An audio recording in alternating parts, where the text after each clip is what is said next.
Hello and welcome to Hot Pepper Tales, where you can get to watch as a complete novice tries their hand at gardening. This includes all the failures and lessons learned. There can be many reasons why you want to grow your own food. Sometimes it's the only way you know exactly what you're eating and what went into growing it. Or you might find the whole process of gardening to be relaxing. Plants can stress you out, but not as much as people. Never as much as people. For me, it was really simple. I was obsessed with eating peppers. I was eating hot peppers with every meal. Except peppers are pretty expensive where I'm from. I was spending too much money on it and I couldn't justify the cost. We have tried growing peppers before, but with little success. Usually the plants end up with curled or yellow leaves. And sometimes the leaves are fine, but I still end up with no peppers. So naturally, I turned to the internet. And after about 3 videos, I felt like I knew everything about growing peppers. Next, I told my mother that I knew where we had gone wrong and offered my services.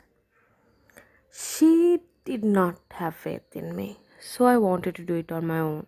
The internet taught me there were many ways to start growing peppers, but mainly you needed 4 ingredients. You needed seeds, obviously, and then you needed either soil or a paper bag and a container to put them in.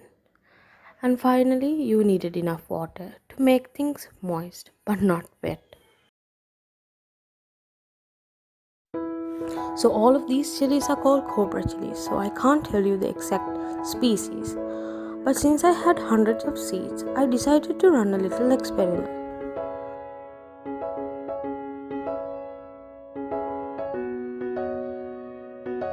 What you see here is an old cookie bag that I had laying around that I could fill up with soil. And this is an old bucket that had a convenient hole in the bottom. And what you see here is a big mistake. So the seeds are too close together and some of them are joined, which turn out to be such a mistake at the end. So I filled this bucket by layers. So the first layer was a layer of rocks. This is to promote a good drainage because water couldn't get clogged up in the bucket. And next is a layer of soil. I didn't have any special seed starting mixer, so this is just soil from the garden. It's kind of sandy and will not hold much water. And finally a layer of compost. Again, compost isn't necessary.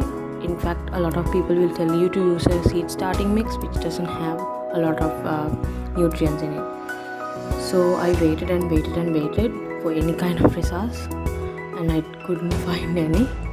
I tried creating a time lapse but I got bored halfway.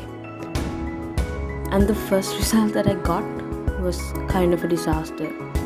The seeds that I had started in a paper towel had grown mold and every single seed there had molds in it, so I had to throw everything away and start all over. I think it was because the Ziploc bag I was using was kind of dusty, so instead I threw everything away and started in this sealable lunchbox that I could keep away from the dust.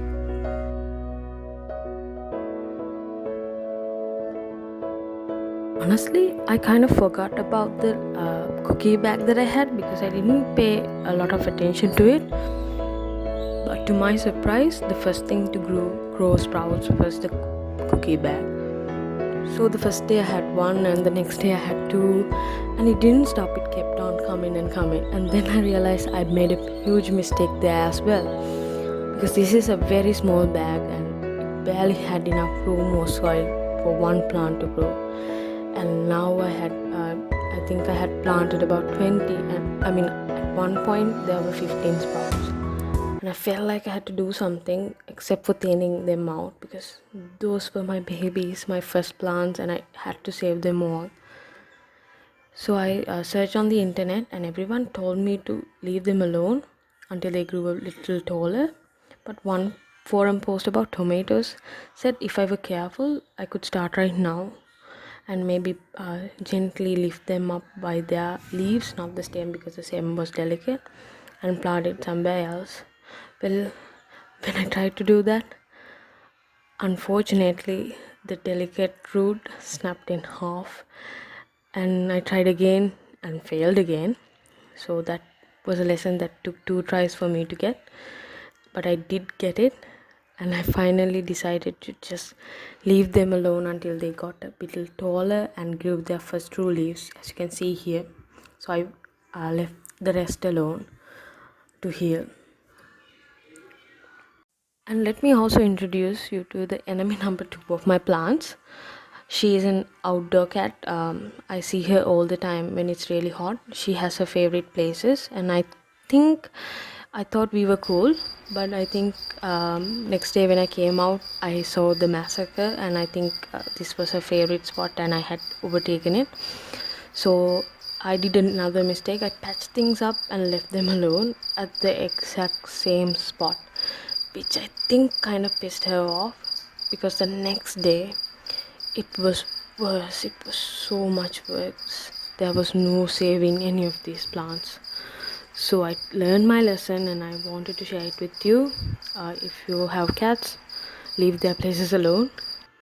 So this is where I will leave you guys for today. So my plants are growing taller. I mean, some of them are growing sideways because they can't grow upwards, but that's a lesson I had already learned. But if there is anything else that any other advice that you can offer me, please leave them below. I'm sure I and other novices will appreciate it so much. Next time I will come with the results of my experiments and what I think is the best growing method for my scenarios. And until then, goodbye.